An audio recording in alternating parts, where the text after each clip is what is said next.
Hello, welcome to another episode of The High Ground, powered by Premier Companies. Jeff, how are you today? I'm wonderful, Sal. How are you? Outstanding. That's awesome. We have a special guest in the podcast room with us this We morning. do. We've got a dignitary with us today. It is. Oh boy. I tell you. He's all right. I watch people out there. He's been out there in the foyer, and people are coming up and shaking his hand. You'd think it was the governor in here. Hardly. We have Bruce Kettler, the president of the Agribusiness Council of Indiana. And Bruce, before we get started, the most important thing and everybody's favorite, we have to ask the question of the day. And you, because you're a dignitary, get a softball Thank question. you. I'll appreciate that. Yes. So what is your favorite vacation spot? Well, this was interesting. When I'm like, I like this one. This is a good one. Takes you to a happy place, right? It really does. Absolutely does. So, when I was growing up, we didn't do much in the way of vacation. I think that was probably fairly normal. It was just part of how it was. But I have tried over the years for my wife and I have said, we're going to try to do some vacations on a reasonably regular basis, and especially with family. And we have, I will say, and we've been, fairly consistent with that. So probably my favorite though is in the Cayman Islands. Wow. Now, we haven't always done that. Don't do that every year. We have taken the family a couple times, but it's special for not only for family, but for my wife and I. It's actually where we went on our honeymoon years and years ago. I mean, 6 years ago. So Cayman Islands were very different then than they are now. It's a little more commercialized, a lot more resorts and hotels. But we have been able to take our family there. We've been blessed to be able to do that a time or two with family, and that's my favorite spot. It's really neat. 7 Mile Beach in particular, where we have stayed, is just a pretty fascinating. The water's calm. It's blue. You can snorkel off the shore in not too deep a water, but yet you can see some fish and so forth. So it's a pretty favorite spot for me, and particularly for me and my wife. But our families enjoyed it too. Have you been there back pretty regularly? Or I know it's maybe not every year, but Yeah, so we haven't been there now for probably 5-6 years, I would say. But we were able to do it a couple of times prior to that. I'd like to go back. Plus, the last I think 2 times we were there, I had my older sister actually lived in the Caymans for like 7 or 8 years. She worked at she had a big resort, and she was doing flowers. She had been in the floral business on her own for a number of years, lived in Florida for a lot of years, happened to end up in the Cayman Islands. So it was Wow. nice. We had her down there to visit a time or two as well. That would be So, nice. yeah, it was pretty neat. And she's back now, but essentially her work visas kind of ran out over a period of time. And but it's a beautiful place. The people are wonderful. The food is awesome. And they basically speak English for the most part, and so it's easy to communicate. You just have to. The challenge is, if you're going to drive a car, and I have managed to do it, it's like the UK. You're running on the opposite side of the road, and so you have to get used to that. But that makes it fun, but we've just had a lot of great times with my wife and I. Again, going back to our honeymoon and being able to take family there has been a lot of fun. you're neat. That's neat. All right. Sal? Well, interestingly enough, I think mine would probably be where my wife and I went on our honeymoon, and we have been back several times. And it's a simple trip, it's an easy trip, but Gatlinburg, Mhm. and it's not so much that there's things to do there, but it's drivable. Sure. We can get there, we can drive down, and it's a nice drive down. But if I'm at home, which I'd rather most of the times I'd rather go burn a brush pile or something like that, right? I'd certainly rather do that than go to the beach. But if I'm at home, I'll do something, or I won't stop, Yep. and we'll go until it's like we're exhausted, and then we get cleaned up, and then it's evening, but what we found is at Gatlinburg we'll get a beautiful cabin, and we stop and we'll play board games, or we'll play air hockey. The last cabin we was at had air hockey in there, and theater rooms. Who I don't hardly sit down and watch movies anymore, but if you have a theater room, Yeah. you're more likely to do that. But and there's shows and things like that, but we've noticed changes too over the years. The crowd, oh my goodness, how much more crowded it is. But again, if you're kind of in the cabin and kind of doing your thing and nothing planned in the mornings, it's really relaxing. Yeah. That's what we found. Great. That's awesome. Jeff? I'm not a beach guy, No. much to my wife's dismay. I just, I get to the beach and it's like, okay, 30 minutes later, what are we going to do now? Because it's like, I can't just lay here. And my best vacations looking back have been where we've gone out west to the mountains. And probably the best one we took, and especially with having a large family, so having 7 kids, it's an ordeal to travel. But Do you have the big station wagon, the big wood panel station wagon? that's what we need. But probably the best one we did, we went to a dude ranch out in Wyoming, and it's called Eaton's Ranch. Give them a shameless plug there. But went out there, went with another family and their kids, and we had a blast. Really? Yeah, all the kids had a blast. How old were they when you went? Oh gosh, probably from that time they were probably from youngest one was probably 3, and the oldest one would have been 18 or 19, and it was great. There was there's no cell coverage. We were just riding horses and just playing and running around, and it was awesome. You all don't have horses though, do you? That was the thing. At the time, we did have horses. you did? And I'm like, we went out west to pay to ride somebody else's horses. I've got horses at home that aren't getting ridden, so it made perfect sense. So Yeah, sure. I think they made a movie about a dude ranch, didn't they? It was a big cattle drive. That was back in the 80s or 90s. I'm sure they did. I'll have to think of that. I did. You just said you didn't watch movies. It must have been that media room you were in Gatlinburg. No, it was in color. I remember that. That's good. Oh, well, Bruce, we've tell us a little bit about the kind of current events with the Agribusiness Council of Indiana, and it's We really need to get his introduction first. well, we should do that, Yeah, shouldn't we should get the introduction, kind of get your pedigree. You've been on before, but you are I an have. interesting person in the industry. Well, that's kind of like you putting interesting in quotes. And No, I didn't Okay. air quote it. Although Thomas kind of gave me he kind of looked up when I said that. Well, Thad, a little bit about my background. I grew up West Central Ohio, originally from there, but have lived in Indiana basically since 1996 now, with the exception of a couple Every once in a while, we years. let a buckeye slip Yeah, I across know. the border. I found the hole in the fence or something, I guess, to That be able whole to get immigration through. thing was Yeah, back got to then. watch it. So, but Indiana is home, of course. Now we've been here long enough, but grew up there. Started.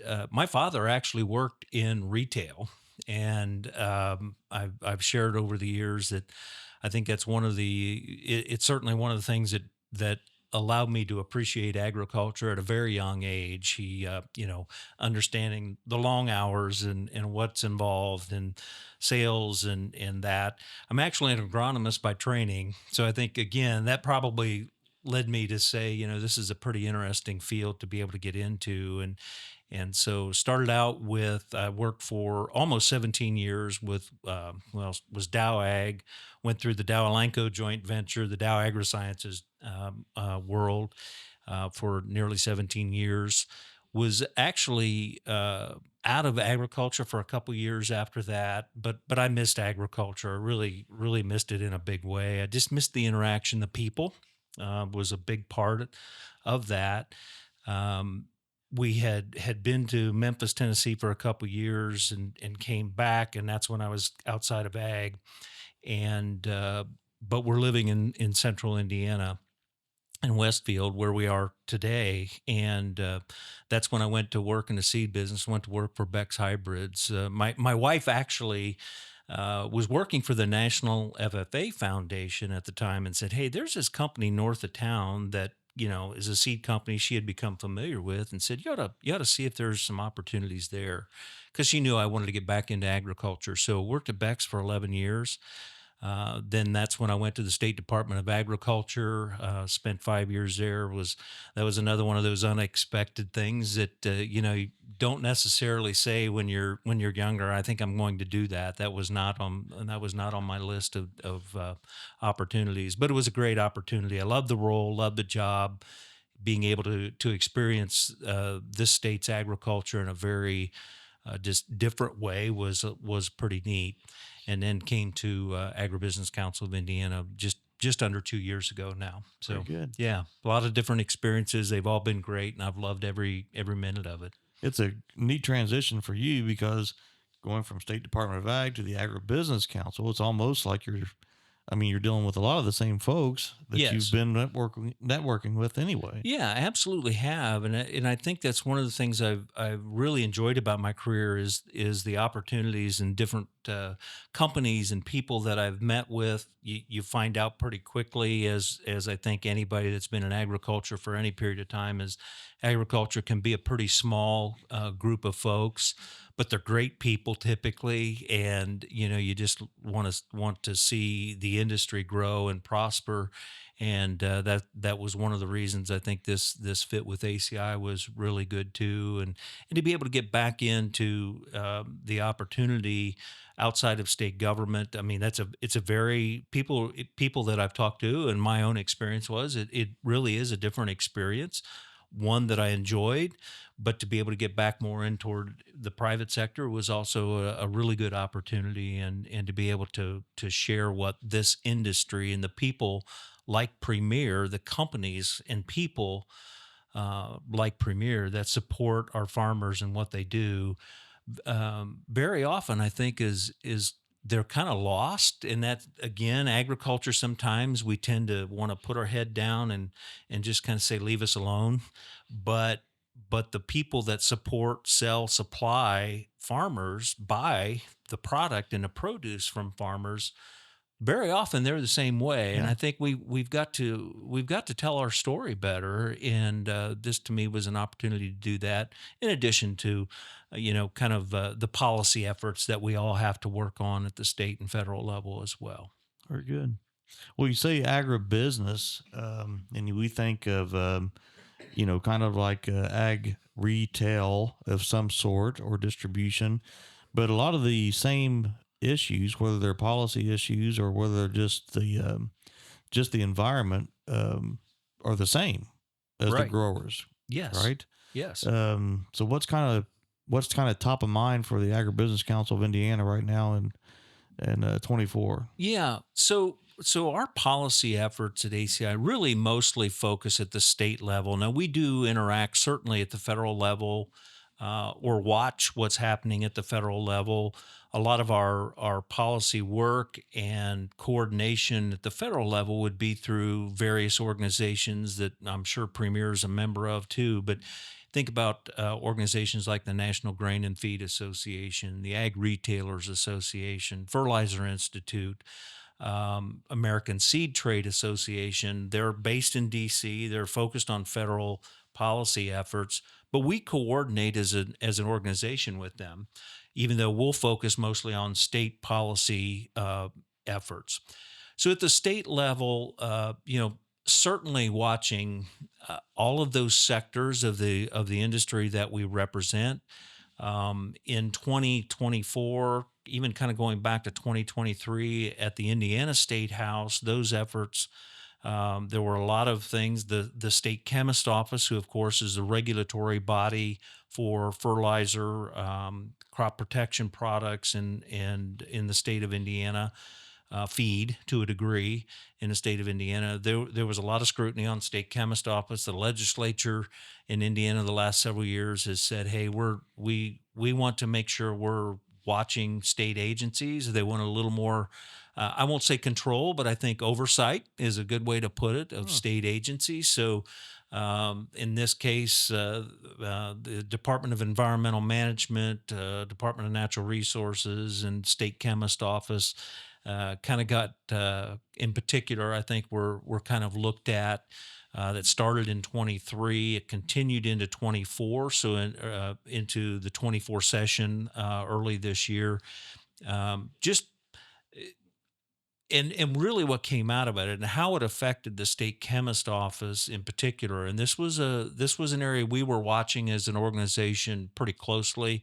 We spent a lot of time in the state house and educating legislators on it. But what really drove it was the legislature said, we don't want state agencies to be any more restrictive on their regulations, rules, whatever that looked like, than than the feds.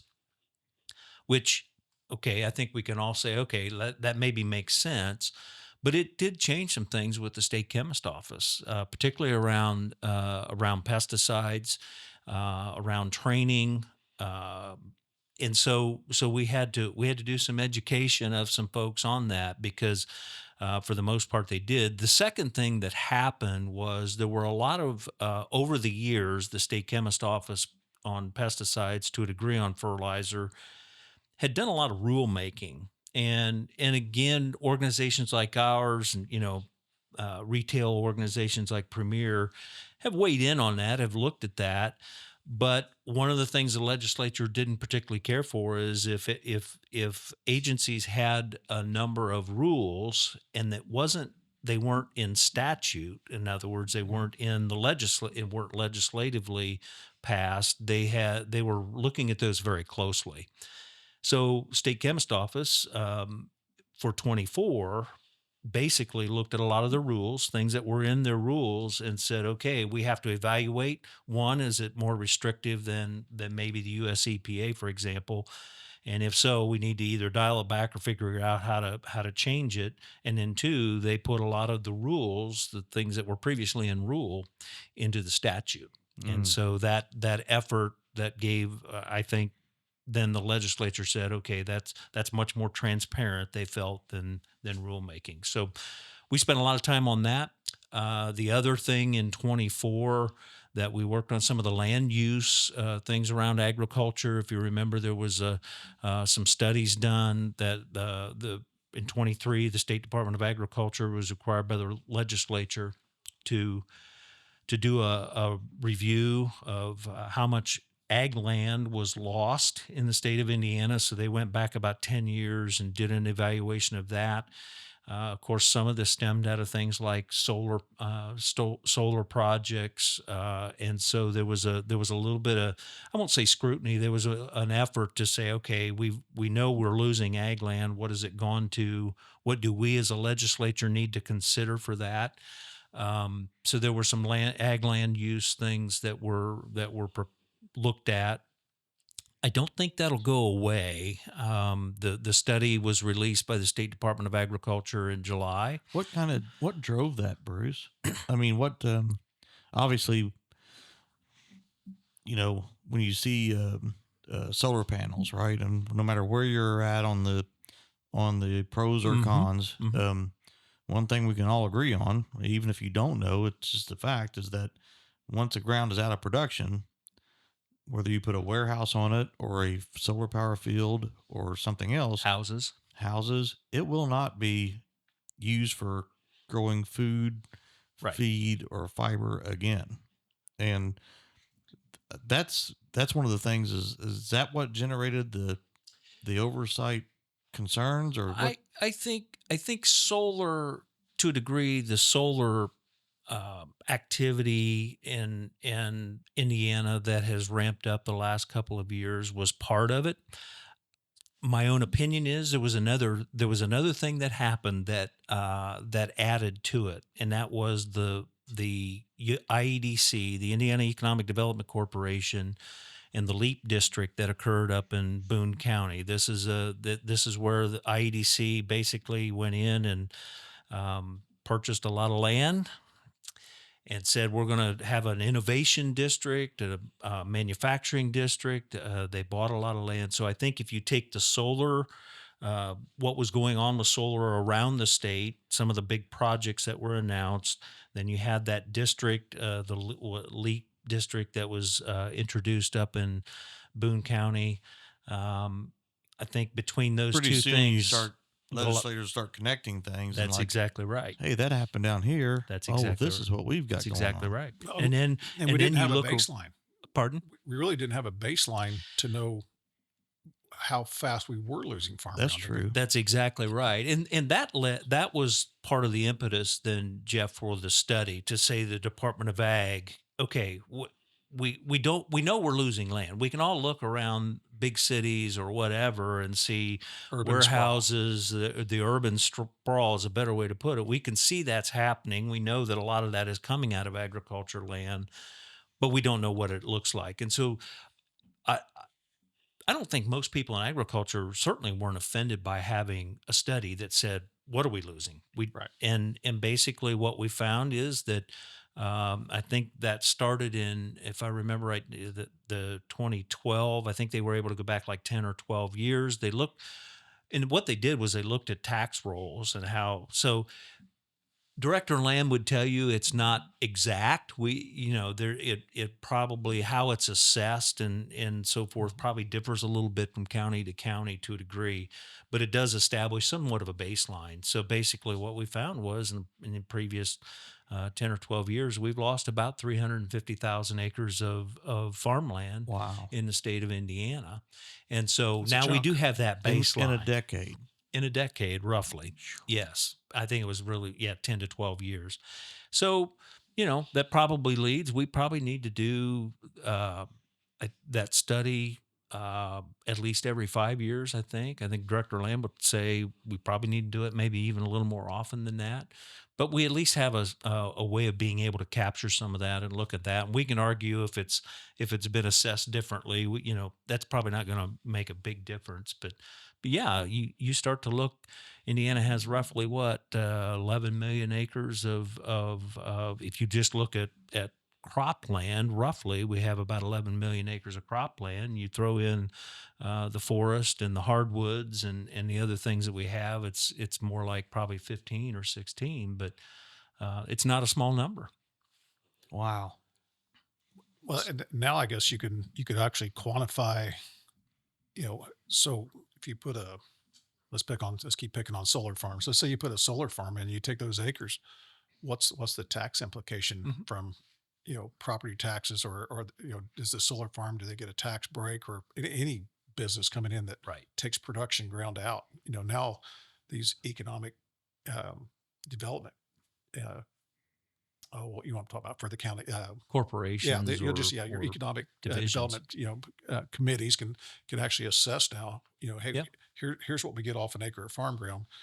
If we give that up, what are we going to gain, or should we give a tax abatement? So I think it's good. That's right. And actually, as an outgrowth of that, I know there are some of the ag groups are now looking, and actually there is a study being done to say, okay, what is the value of agriculture land, of farmland? What is the long term value? What's the economic impact? What is the impact? And the idea behind that is now that we have some acres, we can assess that, but then it does allow economic development groups or counties, county councils, county commissioners, whatever, to make then an assessment of that value. People in agriculture aren't saying that growth and economic activity and development is necessarily bad, but you do need to make you need to there are trade-offs, and we Yeah. need to understand what those trade-offs are. So, to your point, Jeff, a solar field, or if we're taking 20, 25, 30 acres out to put up a big warehouse somewhere, what is the trade-off? Because Sure. there Sure. because the challenge when I was at the State Department of Agriculture, what was always intriguing to me is to talk to particularly local, but even a lot of economic development folks. They didn't look at farmland and agriculture, and frankly, businesses like our ACI members, they didn't tend to look at them as having an economic impact in their communities. Well, I, you know, look at any farm in any rural community, and they are. there are, in many cases, those farms surrounding even the smallest of small towns are the economic Yeah. drivers for those A lot of folks. times it's the only business. And very often, but people don't tend to see farms as businesses, and that was a challenge. And so that's where, again, I think this study then to determine what is the value of agriculture land to a community or a county or whatever will be important to do, because then it allows us to make informed decisions of those Sure. trade-offs. It's amazing. I'm glad we got that work going, because I'm like Jeff. We need to know. Yes. You have to have a baseline. Absolutely. And Well, and I think not only for the farms, but for companies like yours, where you can say to you're across a lot of counties, or as you're talking to a legislator, you know, our farmers, this is the impact that our farmers have, and because of what they do, we as a company can sell fuel, sell fertilizer, sell crop protection, whatever that might be. And here's the reason: we have to employ the people that we do in these communities, and make that connection that a farm is a business, a company like Premier is a business as well, and we do have an impact. That ground that we service and work on, that farmland, is not just waiting to be developed. And that's unfortunately, there's an that's attitude oh my gosh. that farmland is just something waiting for a better economic A opportunity. warehouse or And a McDonald's parking lot. we can't look at farm ground as something that's just waiting to be developed for a better opportunity. It Yeah. has value. Corn is not just a placeholder. That's right. So, well, and I think, and I can't remember. Maybe you got the numbers. I think Director Lamb had these numbers. The amount of exports, of farm exports from Indiana, we ranked higher than I thought we would. Yeah, I think if I remember the number, we're like probably the eighth largest exporter in terms of agriculture goods. Yes, and coming from Indiana. yeah, I thought that was it is. It's pretty amazing. But again, Considering it goes the back. size. Yeah. Yes, exactly. But it's more than corn and soybeans. We export a lot of that. But then when you start to think about the livestock, feeding corn and soybeans to livestock, and we export a lot of pork, we export a lot of poultry. There's just a lot of goods that we continue to add value to what we do produce in the state of Indiana, and because of that, we can export a lot of products as well. Yeah, I think those are important numbers that I think we need to share to make people start to recognize that, hey, agriculture, we are a real business, and we That's right. do we pay a lot of the bills, and that keep Indiana churning every day. Absolutely. So Absolutely. Well, that's a good segue into kind of another topic. Is I don't know how long it's been, but the Agribusiness Council of Indiana started an emerging professionals leadership program. And tell us a little bit about that, because I think that's kind of to make sure that we have younger folks that are going to be in leadership positions. Like you said that you never thought that you would be director of agriculture, right? I mean, that's something that, but you ended up, they need to be prepared and have the exposure to be able someday to assume these leadership roles. So tell us a little bit about that program. Yeah, so this is a program that we say it's primarily aimed at early career professionals, though that can be a little bit of a misnomer. We would get what I would consider some mid-career folks as well, and a couple of them that I'm aware of that are maybe mid-career that were in the program probably had a change in terms of they were elevated into a different role within their organization, maybe started managing people when they had not before. So the Emerging Professionals Leadership Program, EPLP for short, is a program aimed at those early to mid-career folks within ACI members. And what we're really trying to do is a couple things. One, particularly if they're early career, they may not be very familiar with all the different sectors that agriculture covers. And again, our members are in grain, feed, seed, fertilizer, crop protection, affiliated industries, whether it's banking, what have you. And so the idea here is to let's expose them to these different sectors because they may not be familiar. They may, let's say, for example, Premier's got two folks in this year's class that work primarily in the agronomy area, but they may not be super familiar with feed and livestock and how that works, or may not be real familiar with how the seed industry works. And so part of our effort here is it's a year-long program, and we basically spend a day, sometimes a day and a half, talking about these different sectors, and we'll move around the state of Indiana so they get exposed to different parts of the state. We'll talk we'll do a little bit of a deep dive. We start out kind of high to get in a little bit of a deep dive on that sector and how it works, how it operates, what's the size of it in the state of Indiana, how does it impact the other areas of a business, and allow them to do that. Then throughout this, we also weave in, again, we mentioned earlier, we work on policy. So we start to talk about policy implications for that sector and what does that mean? How regulations work or don't work. And so then the idea there being, as these people grow, develop, become leaders within their companies and organizations, they understand the implication of policy. Now, policy, not everything, but policy at the state and federal level is probably driving a lot more things that are happening to a business than most people realize. And I think when we put them through this program, they start to understand that a little bit better, and what we do. We actually started something new with this year's class related to policy. We broke them up into small groups and said, okay, this was all really leading toward the trip going to Washington, D.C. to discuss federal policy. But research as small groups by sector, so we just assigned them to a sector, and in small groups, research policy implications or regulations that are happening or maybe have happened in the past that have been influential in that sector, and then think about, should ACI support that policy? Should ACI be against that policy? And so we're weaving this year, starting this year particularly, weaving some policy work into each of those sessions that they do, and it's been good.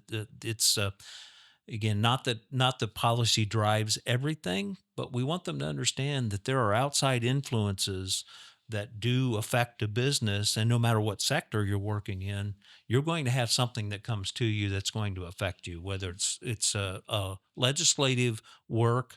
You talked earlier, waters of the U.S. as an example, or is it rules and regulations that are coming down at the state and federal level that might impact as well?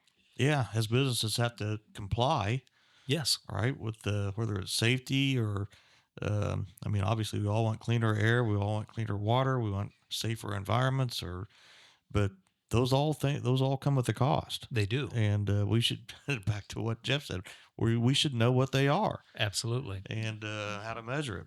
How many people do you have in that program? So basically, we this year's class is 24. In the past, ACI's basically said, okay, about 25 people. If we got 26, we'd probably be okay. There is an application process, so it's not an automatic. We just want to make sure a couple things. One, that that they're in fact working in that.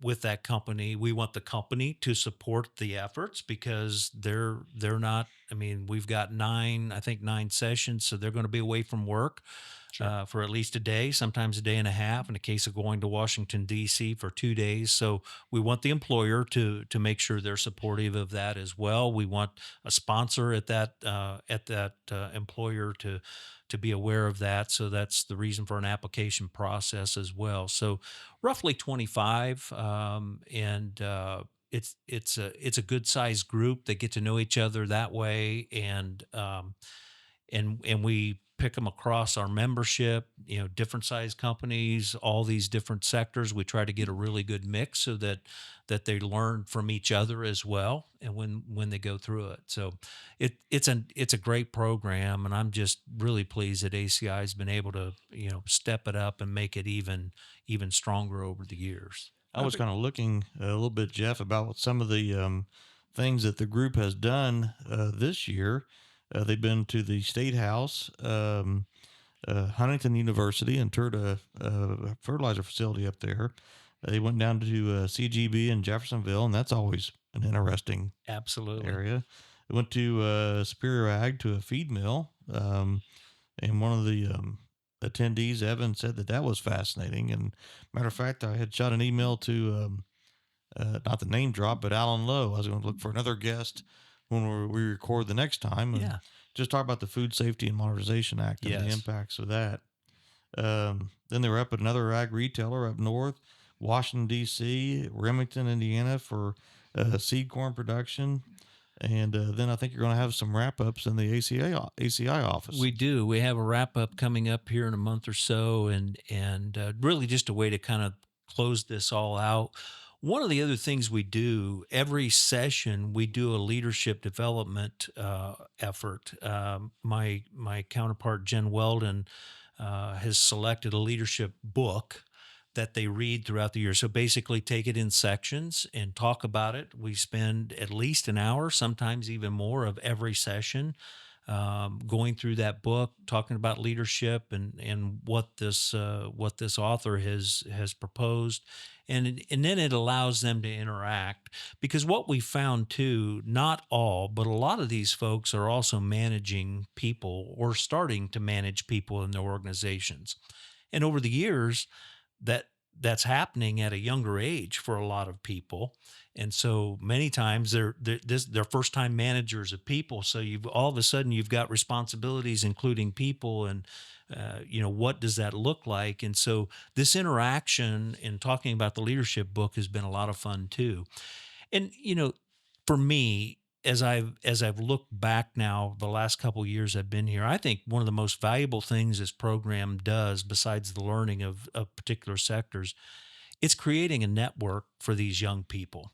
Yeah. And we all want them to stay in this industry for a long time. And if you do that, kind of back to what we talked about earlier, you meet people over the years, you may lose touch with them out of different roles, but having that network to be able to share with, or if I'm an employee at Premier and I'm managing people and maybe I've got something I'm not sure exactly how to work out, I can go to somebody else, maybe in another company, another sector, and say, how would you handle this? And that network that we're helping them develop is so critical.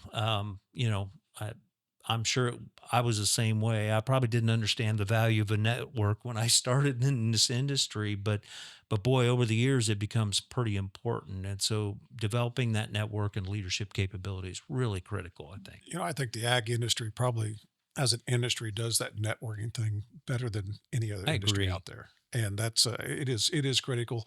And I think the quicker we get these young people plugged into that network and get them to start realizing the benefits that can have to them and their businesses down the road, I think the better off we are. I agree. And if they've gone to even if they've gone to a 2-year college or 4-year college, there's not a lot of that taught. And it's tough to teach. Okay, Mhm. you sometimes you just have to experience it, and I think that's what we're able to do with the EPA-LP program is let them teach. Let we can teach about leadership and concepts and theories in a book, but then they can experience that networking on their own, and it's really fun to watch a new class from the time they're together for their first time until now, essentially a year later, 9 sessions. It's really fun to watch the dynamics of this group change, and it changes a lot, and that's a good thing. That's neat. Yeah, that's you talk about the network. My wife always jokes that we can't walk through an airport without running into somebody we know. Yeah. So it's a cool industry to be in. Absolutely. And I think that networking thing is so important. It So, really is. Good. Yeah. I mean, Sal and I actually used to work for the same company at I one time. know. Now here we are back together. It's like It- getting the band back together. It is a small industry, and it's I remember when I was about the same time frame whenever Jeff was getting that phone installed in the trunk of his car. I was one of the young kids at the meetings back in the Terra days, and I'm looking around the room and I'm like, how do these guys know each other? And now Now you know. now I know. Yeah. That's right. It's important. It really is. Bruce, is there anything else about the Agribusiness Council that we didn't cover? We want to make sure we touch on. We continue to we want to actually bring in new members. We're always looking for new members, so we're kind of ag tech is an area that we're looking at. Some of the companies that are coming into the biological product spaces are kind of some focuses that we're doing. So we're always looking for new members and doing that. We'll continue the policy work. I think it's safe to say that the State House legislative session this year is going to be pretty interesting. There's a lot of things changing. We're going to have a new governor. We know we're going to have a new administration. It's a budget year.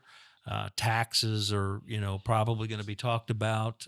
We specifically and other ag groups are working on potential changes in legislation for the grain buyers and warehouse licensing agencies. So for the folks in the feed and the grain sector, we're working already, have been working for months on some potential adjustments and changes there. So we expect a busy session. It's there's always something, and there will be surprises. There always are every year. So we'll continue to do that work.